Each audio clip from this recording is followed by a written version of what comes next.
میرے بھائی بہنوں، اللہ سے یہ دعا کیا کرو کہ اللہ ایسی موت دے جب جانے کا وقت ہے تو ہماری ملاقات کے شوق۔ ایک صحابی کا انتقال ہوا، آپ نے ان کی قبر پہ جا کے یہ دعا کی، یا اللہ طلحہ جب تیری بارگاہ میں پیش ہو تو اسے دیکھ کے مسکرائے، یہ تجھے دیکھ کے مسکرائے، سارے دکھ درد دور ہو جائیں۔ تو جبریل بولے یا رسول اللہ، اللہ آپ کی ملاقات کا شوق۔ آپ نے فرمایا جاؤ اللہ سے پوچھ کے آؤ میرے بعد میری امت کے ساتھ کیا کرے گا، جاؤ پوچھ کے آؤ حسن حسین کے ساتھ کیا کرے گا۔ یہ پوچھنا، ہر کوئی اپنے بچوں کو یاد کرتا، مرنے والے بچوں کو یاد کر، بچے میلاد۔ میرے والد اچانک ہارٹ اٹیک میں فوت ہو گئے تو ہماری بہنیں موجود نہیں تھیں، میری 2 بہنیں، تو میرے والد بار بار کہتے میری دھیاں میں ملا دیو، میری دھیاں میں ملا دیو۔ اور میرے نبی نے کہا میری امت کا مجھے بتاؤ پہلے کیا کرو گے۔ حسن حسین کا نہیں کہا، جن کو ذبح ہوتے بھی دیکھا، زہر میں تڑپتے بھی دیکھا۔ واہ یا رسول اللہ، آپ نے کیا وفا کی اور ہم نے کیا صلہ دی، سارے خنجر انہی کے سینے میں ہی اتار دیے، ہر تیر کھینچ کے آپ کے جگر کے پار کیا، ہر نافرمانی کا ٹھیکہ لے لیا۔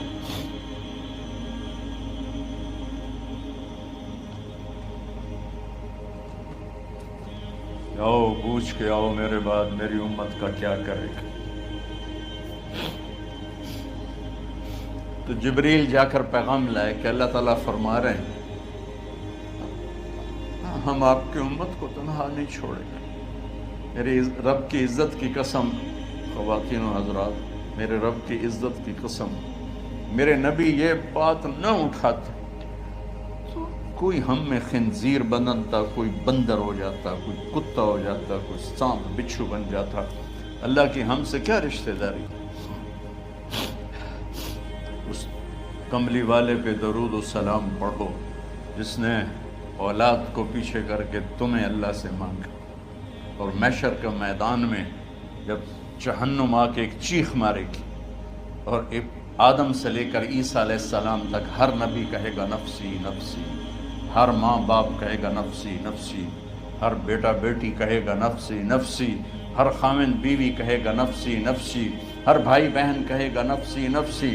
حضرت ابراہیم کہیں گے یا اللہ کسی کا سوال نہیں کرتا، میری جان بچے۔ عیسیٰ علیہ السلام کہیں گے یا اللہ میں اپنی ماں مریم کا بھی سوال نہیں کرتا، میری جان بس نفسی نفسی کے ہنگامے میں ایک آواز آئے گی امتی امتی۔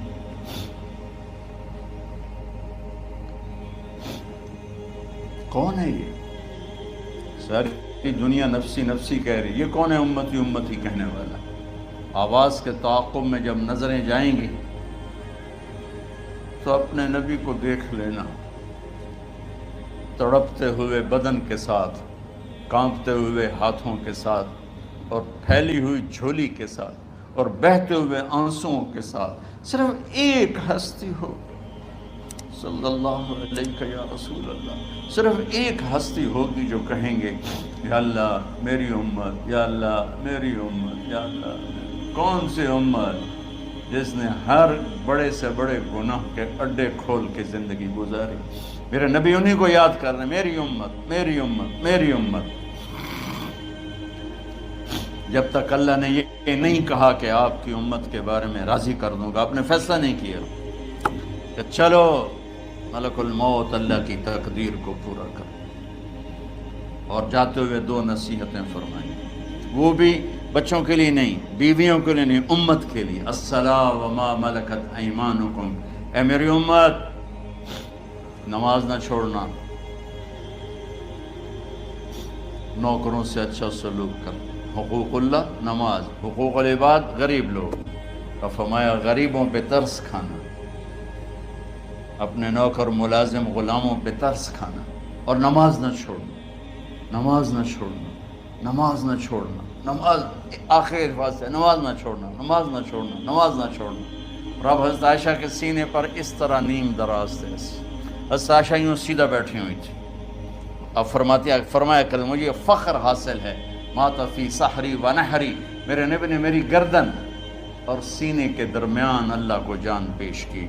آپ اس طرح نیم دراز تھے تو تھوڑی دیر پہلے عبد الرحمن بن عوف آئے، عبد الرحمن بن ابو بکر آئے، آپ کے ہاتھ میں تازہ مسواک تھا، آپ مسواک بہت فرماتے تھے، تو آپ اتنے کمزور ہو چکے تھے کہ بولا نہیں جا رہا تھا، تو آپ کی نظریں مسواک پہ ٹک گئیں، دیکھے جا رہے ہیں، مسواک کو دیکھے جا رہے ہیں۔ حضرت عائشہ نے محسوس کیا کہ نظریں مسواک پر ہیں، تو کہا یا رسول اللہ اب مسواک کرنا چاہتے ہیں، تو حضرت عائشہ نے اب بھائی سے لے کر وہ لکڑی اور اپنے منہ میں چبائی اور آپ کے منہ میں اس طرح کر کے خود چلائی، کہا میں وہ خوش قسمت ہوں جس کا لعاب آخری غذا تھی جو میرے نبی کے منہ میں گیا، وہ حضرت ام عائشہ کا لعاب مبارک تھا۔ اور پھر اس کے بعد اگلا یہ سارا واقعہ ہوا، تو آپ نے کہا الصلاۃ وما ملکت ایمانکم، ایک نماز نہ چھوڑنا، ایک اپنے نوکر نوکرانی غلاموں سے اچھا سلوک کرنا، اور پھر اللہم الرفیق الاعلی، یا اللہ بلا لے۔ جب آپ نے اعلان کیا کہ چلو تقدیر کو پورا کرو، تو جبریل بھی غمگین ہو کر کہنے لگے یا رسول اللہ پھر میرا بھی آج دنیا میں آخری دن ہے، آج کے بعد میں بھی کبھی اس دنیا میں لوٹ کے نہیں آؤں، یعنی وحی کے ساتھ۔ آپ کی آنکھیں بند ہوئیں، حضرت عائشہ رضی اللہ عنہا کی چیخ نکلی، تو ساری بیگمات دوڑی آئیں، تو آپ کی منزل پوری ہو چکی تھی، تو آپ کو لٹایا گیا اور چادر ڈال دی گئی۔ ابو بکر رضی اللہ عنہ اپنی دوسری بیگم کے پاس گئے تھے، عوالی، 3-4 میل، پتہ چلا تو وہاں سے گھوڑے پر وہ دوڑتے ہوئے آئے اور آ کر آپ کے ماتھے سے چہرے سے کپڑا ہٹایا اور آپ کے ماتھے پر بوسہ لیا، تو آپ کے آنسو ماتھے پر گرے، کوا و نبیا و خلیلا و صفیہ، ہائے میرا نبی، ہائے میرا دوست، ہائے میرا خلیل، ہائے میرا جگر، کہ یا رسول اللہ آج کے بعد آپ کوئی دکھ نہیں دیکھیں۔ جب آپ درد سے بے قرار تھے اور بی بی فاطمہ رضی اللہ عنہا ساتھ بیٹھی تھی، تو آپ کی بے قراری کو دیکھ کر وہ رونے لگی کہ ہائے میرے ابا کا درد، ہائے میرے ابا کا درد۔ تو میرے نبی نے کہا ما علی ابی کی کرب بعد اليوم، بیٹی آج تیرے باپ کے دکھ کا آخری دن ہے، آج کے بعد کوئی دکھ نہیں دیکھیں گے۔ تو صدیق نے کہا آپ آج کے بعد کوئی دکھ نہیں دیکھیں گے۔ اب تشریف لے گئے مسجد میں، تو کوہرام مچا ہوا تھا، کچھ گمسم تھے، اور عمر رضی اللہ عنہ تلوار اٹھائے ہوئے تھے، جو کہے گا اللہ کا نبی فوت ہو گیا میں سر اڑا دوں گا، وہ فوت نہیں ہوئے، وہ اللہ کے پاس گئے۔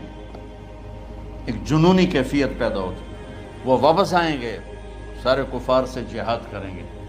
تو ابو بکر ممبر پر آئے، کہا عمر بیٹھ جاؤ۔ عمر کہنے لگے نہیں بیٹھتا، انکار نہیں بیٹھتا، اور تلوار ایسے، سبحان اللہ، واہ صدیق واہ۔ آپ نے ممبر پہ کھڑے ہو کر، کیا سونے سے بھی لکھے جائیں تو کم ہے، قیمت اس سے زیادہ ہے۔ میرے صدیق نے کہا لوگو من کان یعبد محمدا فإن محمدا قد مات، جو محمد کی پوجا کرتے تھے تو آج محمد کو اللہ نے موت دی تھی۔ ومن کان یعبد اللہ فإن اللہ حی لا یموت، اور جو اللہ کی پوجا کرنے والے ہیں وہ یاد رکھو ان کا اللہ زندہ ہے، موت سے پاک۔ پھر آپ نے انک میت وانہم میتون، میرے محبوب آپ کو بھی موت آئے گی اور ان سب کو موت آئے گی۔ حضرت عمر فرماتے ہیں جب میں نے یہ آیت سنی تو میں یوں نہیں گرا، ایسے گرا سیدھا، ٹانگوں سے جان نکل گئی تو یوں گرے ایسے یوں، اور کہنے لگے مجھے یقین ہو گیا کہ موت آ گئی اور اللہ کے نبی ہمیں چھوڑ کے چلے گئے۔ تو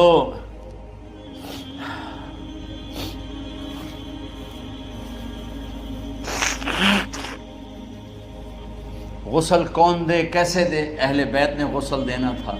آپ کے کپڑے اتار کے غسل دیا جائے یا جو آپ نے کپڑے پہنے ہیں اسی میں غسل دیا جائے؟ تو پریشان ہے، کیا کیا جائے؟ سب پہ اونگ طاری ہو گئی، ایک دم سب کو نیند آئی اور غیب سے آواز آئی کہ ہمارے نبی کو کپڑوں سمیت غسل دیا جائے۔ آپ کے بدن مبارک سے کپڑا نہیں اتارا، کوئی اتارے نہیں، تو اس آواز پر سارے بیدار ہوئے. تو حضرت عباس، فضل بن عباس، شقران آپ کے غلام، اور اسامہ بن زید اور علی بن ابی طالب آپ کو غسل دینے والے تھے. حضرت علی آپ پر پانی ڈال رہے تھے اور فضل بن عباس جسم کو مل رہے تھے، اور حضرت علی ساتھ ساتھ روتے ہوئے یا رسول اللہ، آپ نے ہمیں صبر کا حکم دیا، اگر آپ ہمیں صبر کا نہ کہتے تو آج ہم دنیا کو رو کے دکھاتے، اور آج ہم دنیا کو اپنا غم دکھاتے کہ کس طرح غم کیا جاتا ہے. اور یا رسول اللہ، آپ کے جانے پر وہ نقصان ہے جو قیامت تک نہ پہلے ہوا نہ بعد میں ہوگا، کہ آپ کے بعد نبوت کا دروازہ بند ہو گیا. اس طرح پانی بھی ڈال رہے تھے اور روتے بھی جا رہے تھے، اور فضل بن عباس وہ آپ کے پہلو بدل کر ہاتھ مل رہے تھے، ہاتھوں سے مل رہے تھے. قبر کے کھودنے کا وقت آیا تو وہ لحد ہوتی ہے، کھڈا کھود کے پھر سائیڈ میں کھڈا کھودا جاتا ہے، اور ایک ہوتا اسٹریٹ جیسے ہمارے ہاں ڈال کے اوپر وہ سلیب ڈال دیتے ہیں. تو کیسے بنائی جائے؟ تو ابو طلحہ رضی اللہ تعالیٰ عنہ قبر بناتے تھے وہ والی لحد والی. تو فرمایا جو پہلے آ جائے گا نا وہی قبر تیار کر. تو ابو طلحہ پہلے آ گئے تو لحد والی قبر تیار کی گئی، اور آپ کے کفن دینے کے بعد وہی وہ سب چلے گئے. اس کے بعد باری باری اہل بیت، ان کی خواتین، ان کے بچے، پھر مہاجرین، ان کے خواتین، ان کے بچے، ان کے نوکر، پھر انصار، ان کی خواتین، ان کے بچے، ان کے نوکر. تو پیر اور منگل یہ 2 دن سارے گزر گئے، اور منگل کو عشاء کے بعد جا کر یعنی بدھ کی رات آپ کی تدفین کا وقت آیا. تو جب آپ کو قبر میں اتار دیا گیا تو مغیرہ بن شعبہ رضی اللہ عنہ کھڑے تھے، انہوں نے اپنی انگوٹھی اتار کے اندر پھینک دی لحد. تو پھر کہنے لگے علی کہ میری انگوٹھی نیچے گر گئی ہے، اٹھا لوں. ایک بہانہ کیا نبی کو بوسہ لینے کا، انگوٹھی پھینک کر فرمانے لگے علی وہ میری انگوٹھی گر گئی ہے، اٹھا لوں. سب دیکھ رہے تھے کہ پڑی ہوئی کہاں اٹھا لو. تو انگوٹھی کیا اٹھانی تھی، نیچے جا کر اللہ کے نبی کو لپٹ دی اور دھاڑ دھاڑ رونا شروع کیا. سب صحابہ کی چیخیں نکال دی. انگوٹھی تو ایک بہانہ ہی تھا. آخری شخص جس کا جسم نبی کے جسم سے ٹچ ہوا وہ مغیرہ بن شعبہ ہے. تو پھر سب نے شور مچایا کہ باہر نکالو، باہر نکالو، باہر نکلو. باہر نکلے تو اینٹیں لگائی گئیں، پھر مٹی ڈالی گئی. تو جب واپسی ہوئی تو حضرت انس گزرے تو حضرت فاطمہ کھڑی تھیں. طابت نفوسکم ان حسیتم علی رسول اللہ التراب. انس کس جگر کے ساتھ تم نے نبی کو مٹی میں چھپا دیا، کس جگر کے ساتھ تم نے نبی کو مٹی میں چھپا دیا. اللہ سے ملا دے. قبر دیکھنے کو خوفناک ہے، اگر اللہ راضی ہے. جب کبھی قبر سے ڈر لگتا ہے، بہت ہی لگتا ہے، تو خیال آتا ہے اگر اللہ راضی ہے پھر تو مسئلہ ہی کوئی نہیں ہے، چونکہ اللہ نے اپنے محبوب کو بھی قبر میں اتارا. یہ نہیں کہا کہ ایک خوبصورت بیڈ روم بنا کے اس میں لٹا دو، کہا قبر میں اتارو. اگر اللہ راضی ہے تو مرنے والی ہو یا مرنے والا ہو تو مزے ہی مزے ہیں. یہ سارے دعا کرو کہ جب ہم دنیا سے جا رہے ہوں اللہ ہم پہ خوش، اللہ ہم سے راضی. کوئی بڑا مسئلہ نہیں ہے، فرائض کے ساتھ اللہ کو راضی کرو اور اچھے سلوک کے ساتھ اللہ کے بندوں کو راضی کرو. اپنی زبان کو خوبصورت بول کا عادی بنا. اس سے گالی، اس سے غیبت، اس سے چغلی، اس سے شکایت، اس سے تانے، اس سے طنز اللہ کے واسطے نکال دو، اور اس زبان کو میٹھے بول کا عادی بنا لو. کڑوے سے کڑوے زہریلے بولوں کو پی جاؤ، پی جا ایام کی تلخی کو بھی ہنس کے ناصر. غم کے سہنے میں بھی قدرت نے مزہ رکھا ہے. تو داستان غم ہے، بڑی طویل ہے. آج بڑے عرصے کے بعد میں نے آپ کو سنایا ہے. تو پہلے کوئی ایسا مجھے موقع نہیں ملا کہ میں کچھ تفصیل پڑھ کے آتا، تو جتنا میری یادداشت میں تھا وہ میں نے آپ سے شیئر کیا. ہر ایک نے جانا ہے، اور ہم چاہتے ہیں جب ہم جائیں تو یہ ہمارے ایسے جانشین ہوں کہ اللہ پاک انہیں ہماری قبروں کے ٹھنڈا ہونے کا ذریعہ بنائے. میم اکیڈمی کوئی کاروباری ادارہ نہیں، کوئی اس سے ہم پیسے نہیں بنا رہے، بلکہ اپنی خبر بنانے کی فکر کر رہے ہیں، اور اس آنے والے سیلابی ریلے کو جو فحاشی، عریانی، بد اخلاقی، بد کرداری کا ایک افریت آ رہا ہے، اس سے یہ ہمارے بچے سیسا پلائی دیوار بنے۔ اس چیز کو اس طرح نہیں روکا جائے گا جیسے جہاں زیب نے کہا کہ کمروں میں بند کر دو، اس کو روکا جائے گا کہ ان کو اپنے محبوب کا شیدائی بنا دو، اپنے محبوب کی محبت دے دو، اور پھر کی محمد سے وفا تو نے تو ہم تیرے ہیں، یہ جہاں چیز ہے کیا لوح و قلم تیرے ہیں۔